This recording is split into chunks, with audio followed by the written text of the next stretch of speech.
Hello, Panthers. We are taking a look at section 9.2, which covers circumference. We just finished up talking about perimeter, and perimeter was the distance around a polygon.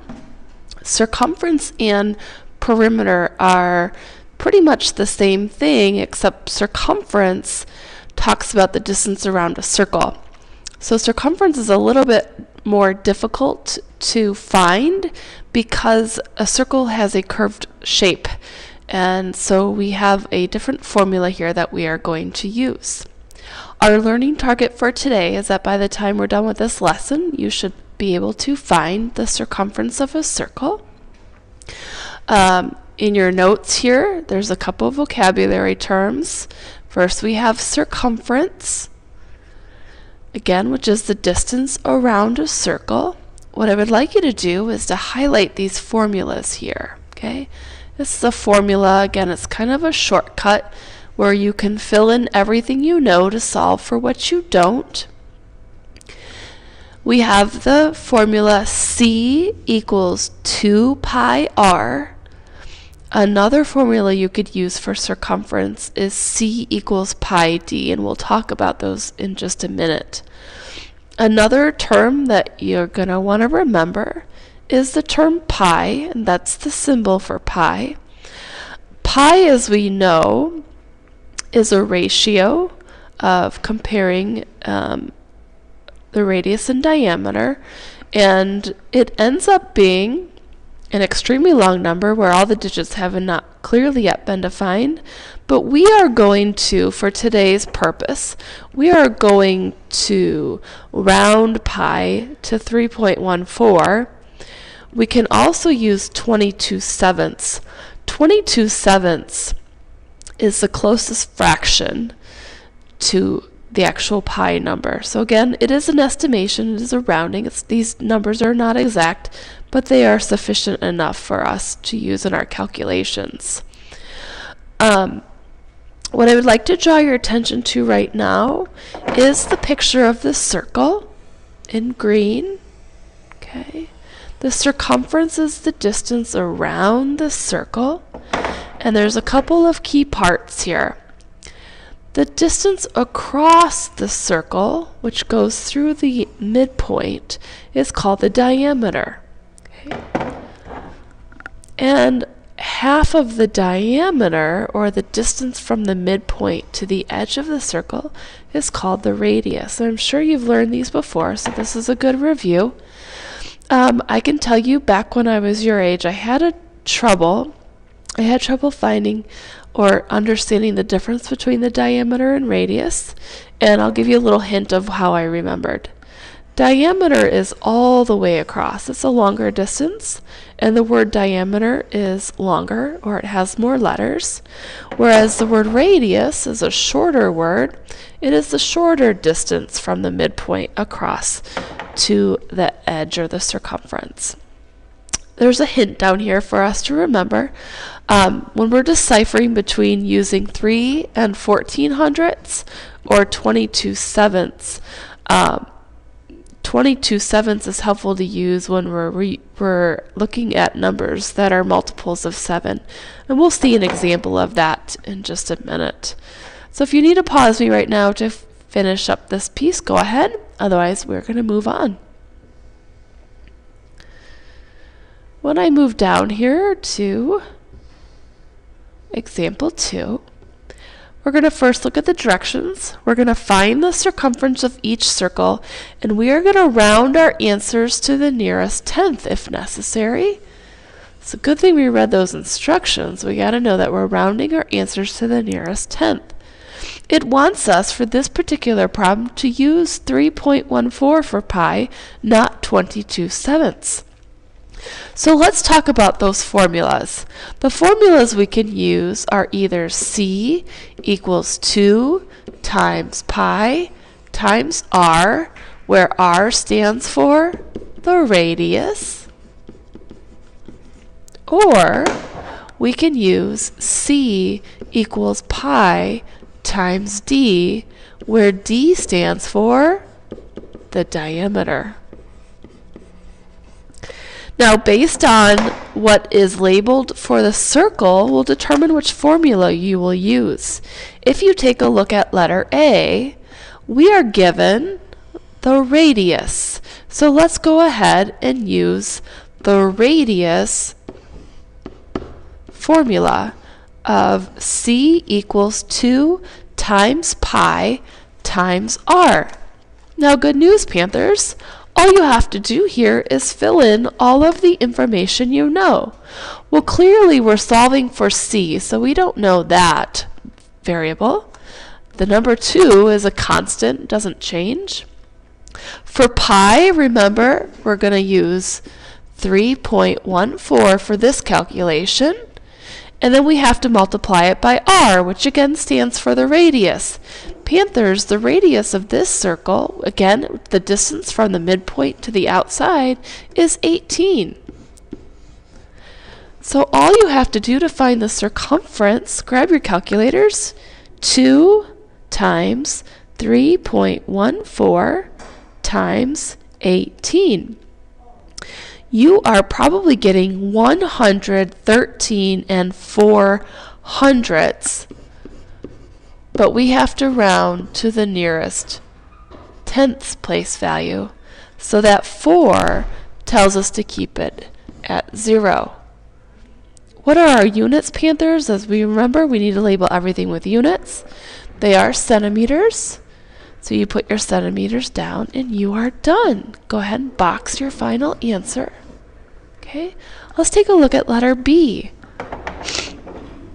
Letter B, this time we're given the distance all the way across the circle. This is called the diameter. So let's use the formula that includes the d this time. So the circumference of a circle can be found by multiplying pi times diameter.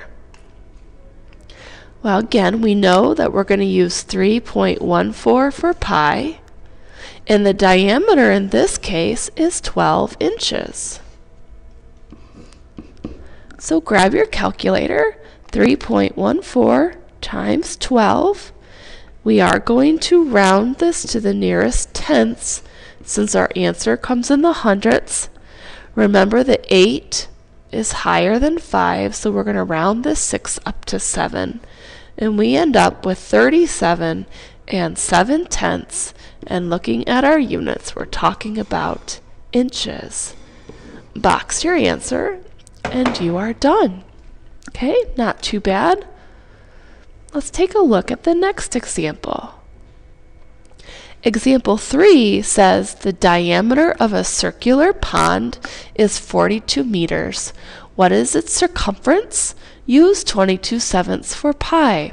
Panthers, as I've been saying for the past couple of days, let's make sure for our story problems we are definitely drawing a picture. So here I have the key word. It's a circular pond. It tells me that the diameter is 42 meters, so let's go ahead and label the diameter. Remember, the diameter is all the way across your circle. What we have to do here is find the circumference. So because we have the diameter, I'm going to use the formula pi d instead of 2 pi r. Fill in what we know. Now this time for pi, we're going to use 22/7, and we're multiplying it by the diameter, which is 42. Clearly, hopefully, Panthers, you see why it would be beneficial to use 22/7 this time, dealing with the number 42, since 42 is a multiple of 7. If you remember, we can go ahead and multiply across, although that would make our answer quite large. We do have a simplifying shortcut. We have a numerator and a denominator that are both divisible by 7. So 7 divided by 7 is 1, and 42 divided by 7 is 6. Now it makes it a little bit easier to multiply across. So go ahead and grab your calculators. 22 times 6 is 132, and 1 times 1 is 1. This simplifies down to 132. Go back and look at our units. meters. There's our final answer. Okay. Moving on down. Now this last type of example, you are missing some information, so we have to use our formulas to find the missing information. Now hopefully you're realizing now, Panthers, that if you know what the radius is, you can simply find the diameter by multiplying it by 2, because 2 radiuses equals the diameter. Or if I know the radius is 2 1/10, I can multiply this by 2 to get the diameter, which would be 4 2/10 meters. Same thing here. If I know the diameter is 16, I can cut that in half to get the radius. So a couple of these we could fill in immediately. Take a look at letter A though. Once again, we're going to find our measurements to the nearest tenth, and this time we're going to use 3.14 for pi instead of 22/7. So letter A, this time we know the circumference. We have to either solve the diameter or radius. I'm going to use the diameter formula just because there are less terms. Remember, C equals excuse me, pi times d. This time we know what C is, so we're going to fill this in for C. We know pi is 3.14. What we don't know is d. Now, Panthers, you just made yourself a one-step equation. Draw your line down. Our variable d is being multiplied by 3.14, so let's go ahead and do the inverse operation, which is to divide by 3.14. And remember, if I do it to one side, I must do it to the other. Grab your calculators, and we have 113 400ths divided by 3 14/10. You're going to see that d is going to be 36. Now remember, half of d is the radius, half of the diameter is the radius, so half of 36 is 18. And you already have the first one filled out for you. Take a look at letter B. Again, I'm going to use the formula C equals pi times d. Fill in what we know. This time we don't know the circumference, but we're going to use 3.14 for pi. We know that d is 4 2/10. I'm going to grab my calculator and multiply these out. And I get 13 188 thousandths. Keep in mind, though, we have to round our answers to the nearest tenth. So this 8 is going to help me round this up to 2/10. So 13 2/10. Again, looking at our units, we're talking about meters. Last one, Panthers. Once again, I'm going to use C equals pi times d. Thank you again for continually rewriting your formulas. It'll help you with memorizing them. We know that we're using 3.14 for pi, and our diameter this time was 16. Grab your calculators.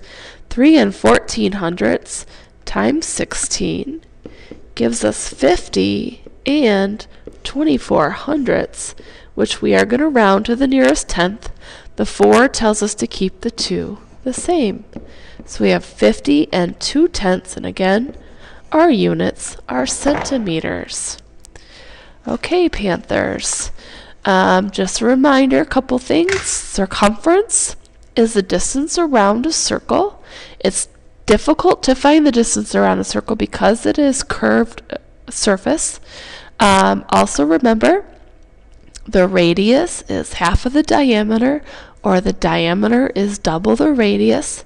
You have 2 formulas you can use depending on what's labeled in your circle. You could use C equals 2 pi r if you know the radius, or you could use c equals pi times d if you know the diameter. Thank you very much.